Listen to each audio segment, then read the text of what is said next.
Weapons is a 2025 mystery horror film written and directed by Cregger, who you may know directed Barbarian.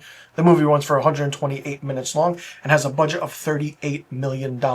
It stars Josh Brolin, Julia Garner, and Benedict Wong. The plot follows the mysterious case of 17 children from the same classroom who go missing at 2:17 a.m. They just run out, and the plot follows what happened to all these 17 kids in Miss Gandy's classroom. And it's only her classroom. We don't know why. But then the mystery starts unraveling. Now, I enjoyed Barbarian a lot, but I will say this film is way better than Barbarian based on story, acting, and the imagery that will leave you wanting more and make you go, what the hell did I just see? Weapons is a masterpiece in filmmaking that is unlike you've ever seen in the horror genre. The marketing campaign for this is very creepy and weird. Doorbell cameras, streetlight cameras, you see kids running off into the night with their arms out and then just running. It's just crazy, scary, and creepy. No other horror film has done a marketing campaign like this in a very, very long time. I can't even remember the last time a horror film did this. Cregger writes and directs a film that, like I stated, is way better than Barbarian, because Barbarian had its points of slow depth and moving, and it was the ending that kind of saved it. But with this, the visual elements that Cregger picks in this movie is fresh, new, original, and just scary within the story, and you want to know what's happening when you think you've solved it, or you think that you're that, kind of that true crime person trying to figure out what's happening with the disappearance of everything. Cregger just takes another turn and a twist for it. It's eerily creepy, vicious, and the way the aspect is, the person who has a hold of this thing that is happening to this town is really, really intricate and different. Not only does Cregger capture haunting visuals, he has a weird mix of dark humor, which I did not expect or anticipate in this movie, especially from the marketing campaign.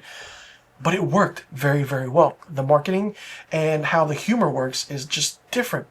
There are moments where it's just intense, intense, intense, intense, and it's like, ooh, how do you take a breather?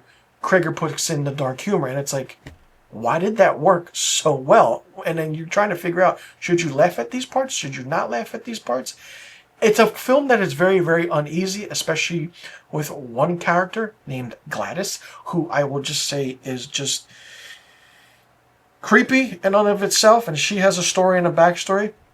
The camera work is some of the best I've seen in a horror movie. And the way the visuals are done, the way the camera is shot, the way the lighting works, the way the blocking is done, using the degree of 180, trying to break that rule as well. It's really, really good. He captures moments that is unnerving, unsettling, and kind of, it's a feeling that you have to watch in order to behold of what's happening when you watch this film. Not only that, the acting from everyone is stellar. There is never a horror film out there where each character in a horror film ups one another. But every single character and actor in this is equal to that role. Josh Brolin plays his role perfectly. Julia Garner plays her role perfectly. And then you have Benedict Wong, who is, wow, creepy and scary at times if you've seen clips and you've seen the trailer, because it's like, what is going on? The makeup effects are crazy, and some of the aspects of the parents, what is the ritual that's going on? What is happening? Why is it affecting all these kids but then not affecting one kid? It's just like, it's really, really different, and I was on the edge of my seat because this is an anticipated movie. I didn't expect this to be an anticipated movie for me for 2025, but it's definitely on my top 10 list of best films of this year. And it's funny that this movie could have had a different feel and look to it, because Cregger has stated that Pedro Pascal was cast in this movie. And then when he left the project, I believe in order to do the Fantastic Four First Steps, Cregger did a whole redo and recast the entire movie. Could it have been a different film? Maybe, from the standpoint that it is completed and released. mind-blowingly crazy, intense, brilliant. I mean, for a movie like this to be something totally out of left field, and Zach Cregger now putting his stamp on the horror genre, very curious to see what he comes up with next. He is doing a new Resident Evil movie. Fingers crossed that's good and he knows what to do with that, and it goes back to the hearkening of the video games and the horror aspect to everything. But Weapons is eccentric. It has a kind of feeling of where certain camera shots are reminiscent of The Shining and reminiscent to callbacks and Easter eggs of other horror films that have, that we know and love, that have catapulted other writers and directors. Zach Cregger picks out things here and there, puts it in, and it's just like, whoa. But the underlining factor of what the meaning behind Weapons is explained. Why the kids are running off at 2:17 a.m. and this whole town being under some kind of weird thing also is explained, why people are experiencing it and not experiencing it. Cregger actually explains everything very well and more in depth than he did in Barbarian. But it's a fantastic film. It's well done. See this movie when you can. If it's in theaters, see it in IMAX. If you miss out on it when it comes to streaming or video on demand, get it, watch it. You will absolutely enjoy it.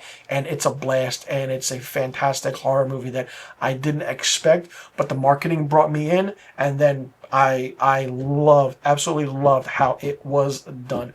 Very high praises for Zach Cregger, and I'm curious to see what he comes up with next in the horror genre, because this is his piece de resistance, and it's way better than Barbarian. For me, Weapons gets 5 out of 5 film reels. Let me know in the comment section what you thought about Weapons. Did you like it? Did you not like it? What did you think of it? What did you think about the aspect of the story, the acting? Did you like how certain things were done? What was your favorite part? What was your least favorite part? Was it creepy enough for you? Did you like it more than Barbarian?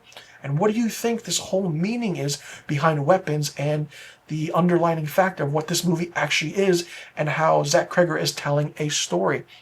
And do you think that this movie could have been different if Pedro Pascal was involved? Let me know in the comments section about all the questions I just asked. I'm Mr. Filmstock. Thanks so much for tuning in, and I'll see you all in the next review video.